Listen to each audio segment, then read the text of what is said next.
بسم الله الرحمن الرحيم الحمد لله والصلاة والسلام على رسوله الكريم وبعد أيها الأحبة السلام عليكم ورحمة الله وبركاته. Mes chers frères, mes chères sœurs de foi et de cœur, aujourd'hui nous allons parler, je veux vous amener encore deux hadiths. Le premier, c'est celui de Abu Huraira.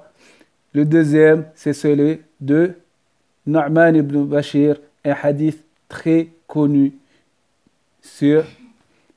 dans le halal, dans le kasb al-halal et talab al-halal. Kasb et talab al-halal, ce hadith-là est bien connu. Donc, sans plus tarder, nous allons commencer la lecture, puis la traduction de ces deux hadiths. Le premier, c'est عن أبي هريرة رضي الله تعالى عنه قال قال رسول الله صلى الله عليه وسلم يأتي على الناس زمان لا يبال المرء ما أخذ منه أمن الحلال أم من الحرام رواه البخاري.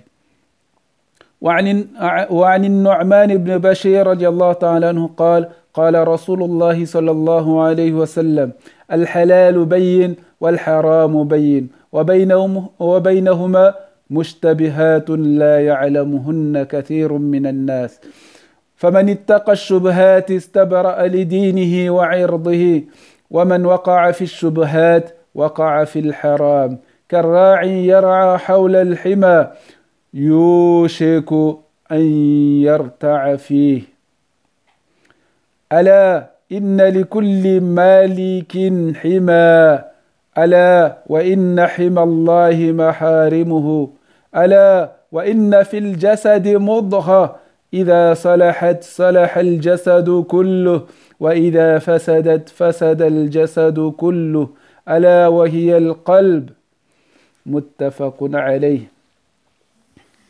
Mes chers frères, mes chères sœurs de foi et de cœur, comme on a dit aujourd'hui, on va toujours continuer sur une série de hadiths sur le kasb al-halal, Inch'Allah. Donc, aujourd'hui, je vais vous parler de ces deux hadiths-là que vous connaissez très bien, mais un rappel est profitable pour chaque croyant, pour celui qui cherche à se rapprocher de Dieu.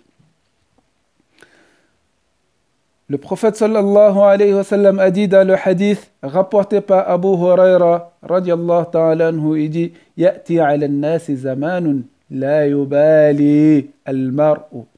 Viendra un moment que un homme ne se souciera pas ma akhadha minhu, d'où il prend sa ressource. Amin al-halal am min al-haram. S'il le prend de halal, de licite ou de l'illicite. Ce hadith-là est rapporté par Al-Bukhari. Nous savons tous, mes chers frères, qu'aujourd'hui, beaucoup de frères et de sœurs tombent dans ce piège-là, que on a le droit de travailler, on a le droit d'avoir notre propre ressource, c'est vrai. Et ils se soucient guère de là où ils tirent leurs ressources. Il y a des gens qui jouent au loto, des musulmans qui sortent de la mosquée avec leur bazou lihya, ils vont jouer au loto. Ils vont jouer au PMI, au loto. Ça c'est haram, mes frères. Arrêtons de faire semblant. Quand il s'agit de faire la prière, on est sérieux. Mais dès qu'on sort de la mosquée, on devient des hypocrites parce qu'on oublie notre fondement, le fondement de l'islam. On l'oublie et on se rapproche de haram. On se rapproche des interdits. On va jouer aux courses de cheval et à d'autres jeux pour gagner de l'argent au casino et d'autres jeux. Ce qui fait que c'est haram. Sans penser, sans dire, les gens qui vendent de l'alcool et d'autres choses, de la drogue et le tabac chiqué, autre chose.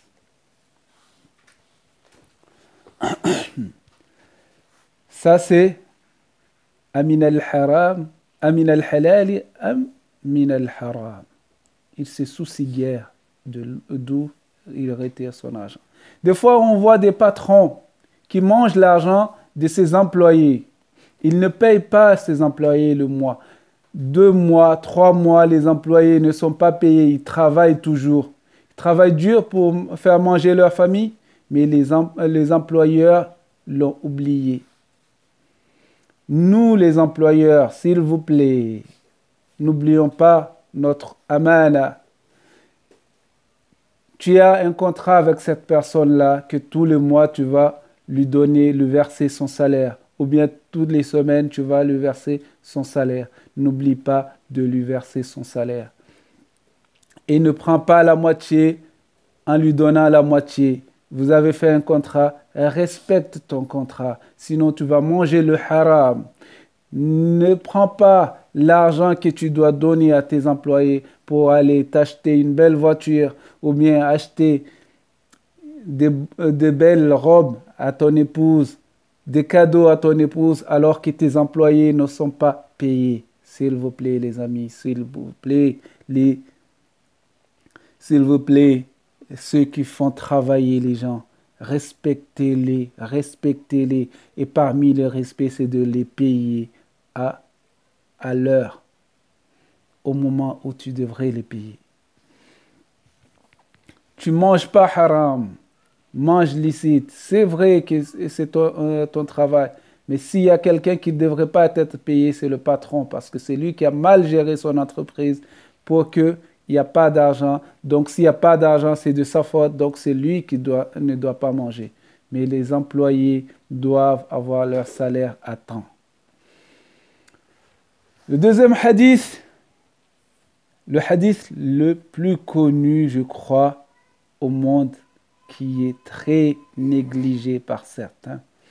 Je vais vous le dire, c'est le hadith de Nu'man ibn Bashir qui dit, le messager de Dieu sallallahu alayhi wa sallam a dit, al-halalu bayyin wal-haramu bayyin.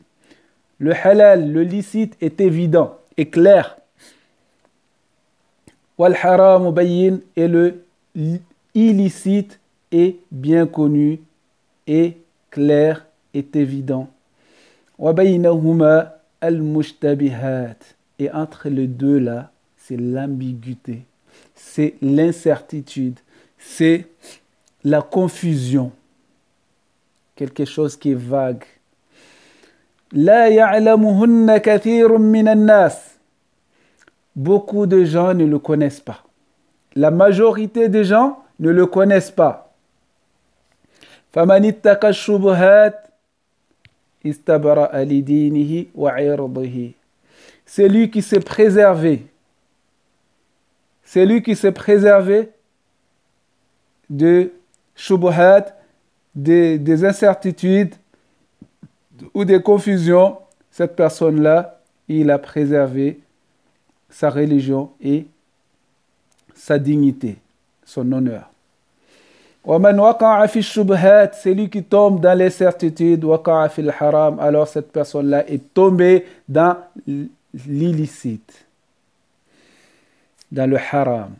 Karra'i, il donne l'exemple d'un ra'i, un berger. Qu'est-ce qu'il fait? Yara'a hawla al-hima, il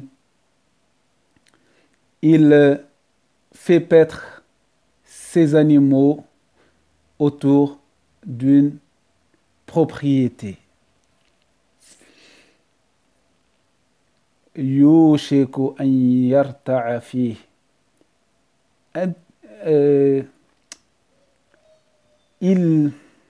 Comment dire? Yushiku, peu s'en faut qu'il tombe dedans. Peu s'en faut que ces animaux entrent dans la propriété de gens. Puis il dit, Ala innal kulli malikin hima. Ala innal kulli malikin hima. Pour chaque roi, il y a une propriété. Ala wa inna himallahi maharimuhu. Certes, la propriété de Dieu, la protection, la propriété de Dieu, c'est ses interdits. Il y a le clôture sur les interdits de Dieu. Il ne faut pas dépasser ces interdits. Allah, puis il dit, Allah wa inna fil jasadi mudghah.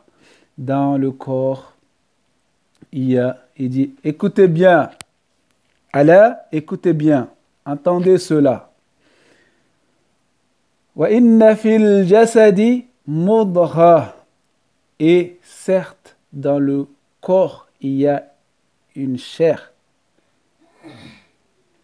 إذا صلحت صلح الجسد كله. Si cette chair-là est sain, tout le corps est sain. وإذا فسدت فسد الجسد كله. Si cette chair est, si elle est malade, si elle est pourrie, alors tout le corps est pourri. Ala wa hiya al-qalb. Il a dit, écoutez bien, entendez bien, entendez cela. Wa hiya al-qalb. Et cela, c'est le cœur. Cela, c'est le cœur. Si le cœur est malade, tout le corps est malade. La parole qui sort du cœur, de soi, c'est mauvaise parole. Le corps est malade, l'âme est malade, la personne est malade. Là, on dit que les maladies de cœur sont les pires des maladies. Ils sont pires que les maladies incurables qu'on dit qu'ils sont incurables. Parce que les maladies incurables peuvent être guéries. Mais ils sont incurables. Les gens disent que c'est incurable, mais rien n'échappe à la grandeur de Dieu, au pouvoir de Dieu. Allah subhanahu wa ta'ala peut leur donner la guérison.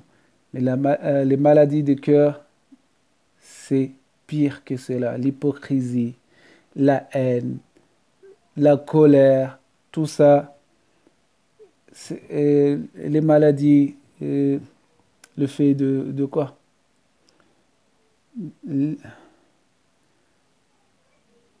Toutes sortes de maladies de cœur que nous connaissons, tous ces maladies-là, est pire que les maladies incurables, les maladies corporelles.